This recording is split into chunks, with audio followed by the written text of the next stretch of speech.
Welcome back to another episode of the All Tens Podcast. I'm your co-host, Josh West. As always, here today with Clay Harris, and we're continuing our series on the Vision Traction Organizer, otherwise known as the VTO. We're on question number 3 today, which is, what is your core target? Clay, give them some context. My core target is six-pack abs, Josh, but it ain't happening. That was a core and a target, even like target related to my core. Get it? Anyway, okay. Dad, and he's got dad jokes, y'all. I am a dad. Core target. We've answered 2 questions, as Josh said. Core values, it's who we are. Core focus, what we do. Now we're on to question number 3, what's your core target, which is where are we headed? Core target, also known as 10-year target. We're going to call it core target today just to keep the alliteration going. But core target is where we're headed. Normally 5 to 30 years out. Some, big goal that you want the team to be aligned around. What's the North Star for the company of where we're headed? If we're all lost at sea and we need to get back on track, what are we rowing towards? For me, that's kind of the way I set it up in the room. Josh, I'm sure I'm missing something. Tell me what I'm missing in terms of core target stage setting. Exactly how I line it up as well. I say, this is our North Star. If this company is a ship out to sea, occasionally we're looking up and we're checking our relation to it. But in most cases, day to day, we're worried about the blocking and tackling on deck. We've got to deal with very short-term issues in terms of what is today's weather like? What is our next port in the next week or so, et cetera. And so it's not something that we're always aware of all of the time, but occasionally you have to check yourself against it. And it does serve, as I always also introduce it to my teams, as the North Star. Look at you. That's a good analogy, Clay. I mean, I'm not surprised we use the same one. When I've worked on this with clients, this is core values is a discovery process. Sometimes they already have something kind of in mind.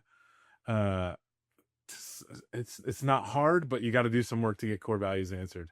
Core focus, literally, it takes some brain work to kind of get to that place of like, what are we best in the world at? Why do we do it? And then when we get to core target, where we're like, all right, guys, 5, 10, 15, 30 years out from now, where are we headed?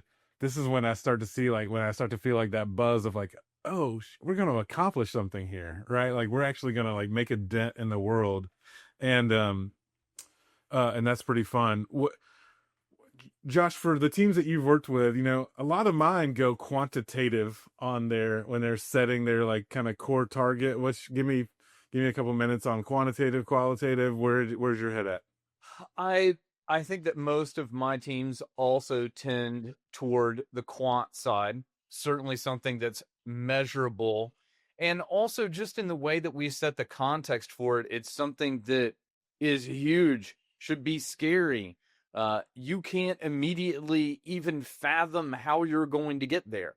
And indeed, we called it a core target. And we said, yes, it can range anywhere in 5 to 30 years. A common time range is 10 years.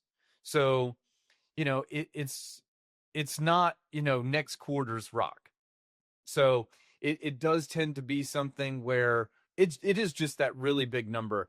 The qualitative ones I think are interesting.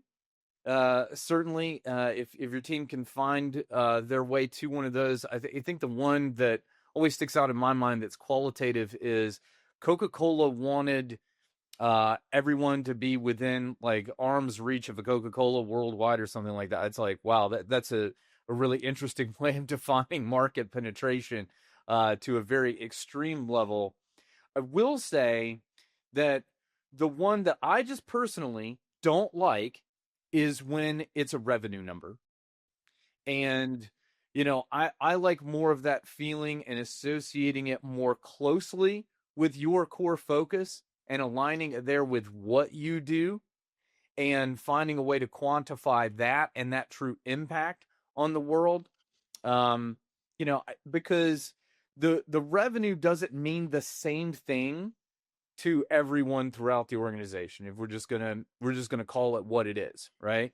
For some people, if your organization reaches $1 billion, well, that means something financially to some people that it doesn't to other people. Whereas if you've quantified it in a way where we have all together accomplished this big core target, then that does mean the same thing to everyone, no matter who they are at the organization. What about you, Clay? What have you seen with clients on this particular question? Yeah, I think I'm largely in agreement. I think it's an interesting kind of thought around the revenue thing because we do a bunch of defining of revenue and further questions down the VTO. And I 100% agree with you around, you put $1 billion on the 10-year target. They just think that like what that actually means is like you're Scrooge McDucking it all the way there. You're like, yeah. But I'm going to share a story. So my company, before I was an EOS implementer, I ran a IT services company, and it's interesting. Our 10-year target we implemented in June of 2013. So this is almost 12 years ago, and the company had been around for 13 years. So we've been running the company for 13 years. We started in 2000. We had $350,000 a month of monthly recurring revenue, $350,000 of MRR, right? And in June of 2013, we set a target, and it was a 6.5-year target. It was December 31st, 2020. We said we're going to get to $1 million of monthly of MRR in the next 6.5 years. Been in business for 13, built 350, and said we're going to triple that in the next 6.5 years. The way that we framed that to the company throughout that journey was possible, not probable. I think there's an interesting thing to think about because I don't like big, hairy, audacious goal. It sounds a little bit too much of a bite sometimes.